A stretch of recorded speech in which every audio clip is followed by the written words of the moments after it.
लाओ त्सो चीनी भाषा में एक सम्मान जतलाने वाली उपाधि है, जिसमें लाओ का अर्थ है आदरणीय, वृद्ध और सू का अर्थ है गुरु।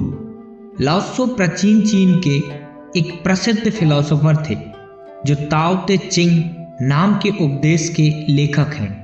उनकी विचारधाराओं पर आधारित धर्म चीन में ताओ धर्म के नाम से जाना जाता है। चीनी इतिहास के अनुसार लाओ त्सो 6ठी शताब्दी के आसपास झोउ साम्राज्य के काल में जीते थे।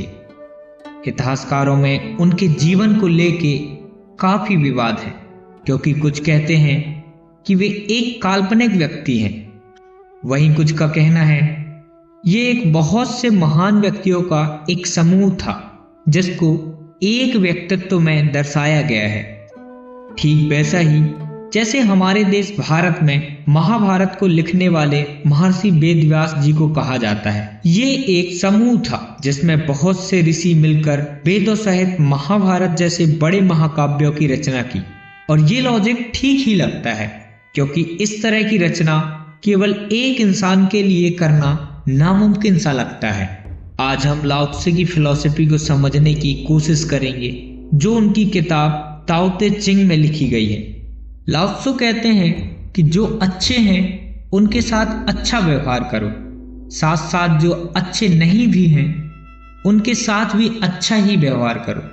केवल इसी तरह से अच्छाई प्राप्त की जा सकती है। उनके साथ ईमानदार ही रहो जो ईमानदार हैं, और उनके साथ भी ईमानदार रहो जो ईमानदार नहीं है। केवल इसी तरह से ईमानदारी को पाया जा सकता है। लाओ त्सो अपनी किताब में लिखते हैं, अगर मुझे कभी किसी को सिखाने को पड़े तो मैं उसे केवल 3 बातें सिखाऊंगा, और बाकी की बातें वह इंसान खुद ब खुद सीख जाएगा। और ये 3 बातें हर इंसान को सीखनी चाहिए: सादगी, धैर्य और दया। ये तीनों इंसान का सबसे बड़ा खजाना है और इसे हर एक इंसान को सहेज कर रखना चाहिए। लाओ त्सो ने हर एक विषय पर बड़े स्पष्ट ढंग से लोगों को संदेश देने की कोशिश की है। वे लिखते हैं, रहने में जमीन के निकट रहें। जब आप सोचते हैं तो उसमें पूर्णतः सरलता रखें। झगड़े में निष्पक्ष एवं उदार रहें। शासन में नियंत्रण रखने की बिल्कुल कोशिश न करें, क्योंकि इससे लोग आपके विरुद्ध होंगे और फिर आपका शासन आपका नहीं होगा। लाओ त्सो भी अन्य गुरुओं की भांति मानते थे कि दूसरों को जानना ज्ञान है, लेकिन स्वयं को जानना आत्मज्ञान है।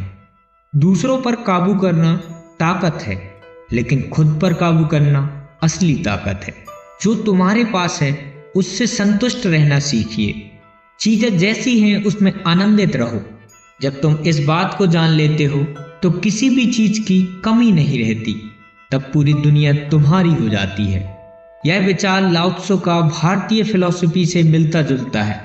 हमारे भारतीय दार्शनिकों ने भी बताया है कि जीवन में पूर्णता को कैसे पाया जा सकता है, कैसे आप अपने मन को काबू कर सकते हैं। अगर आप किसी पर भरोसा नहीं करते तो आप पर भी भरोसा नहीं किया जाएगा। राजनीति पर तो लाओ त्सो ने उतना कुछ नहीं कहा, लेकिन वो कहते हैं ना, राजनीति भी समाज का हिस्सा है, तो किसी भी इंसान का इस पक्ष से बच जाना संभव नहीं है। तो लाओ त्सो ने भी राजनीति पर कुछ चर्चा करते हुए कहते हैं कि बुरा नेता उसे कह सकते हैं जिससे लोग घृणा करते हैं, और अच्छा नेता जिसकी लोग इज्जत करते हैं, और महान नेता उसे कहते हैं जब लोग कहते हैं कि ये हमने किया है। एक महान देश को ऐसे शासित करो जैसे कि छोटी मछली पकाई जाती है। ज्यादा मत पका दो, नहीं तो उसे खाक होते वक्त नहीं लगता। आपने कभी सोचा है एक चलती हुई चींटी किसी ऊँग रहे बैल से अधिक काम करती है? लाओ त्सो की वैसे तो पूरी की पूरी किताब, उनका पूरा का पूरा जीवन हमें बहुत कुछ सिखाता है, लेकिन लाओ त्सो की कुछ बातें जो मुझे बहुत प्रभावित की, जिसमें लाओ त्सो कहते हैं कि जंगलों में केवल सीधे पेड़ों को काटा जाता है, आड़े तिरछे पेड़ों को छोड़ दिया जाता है। झुकना मनुष्य को बड़े से बड़े संकटों से बचा सकता है, और आपकी अकड़ उन्हीं जंगलों के पेड़ों की तरह आपके जीवन का अंत कर देती है। हिंसा यदि अच्छी नीयत से ही क्यों न की गई हो, खुद पर पलटवार करती है।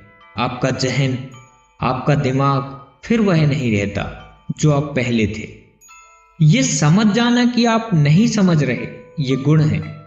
ये नहीं समझ पाना कि आप नहीं समझ रहे, ये आपका दोष है।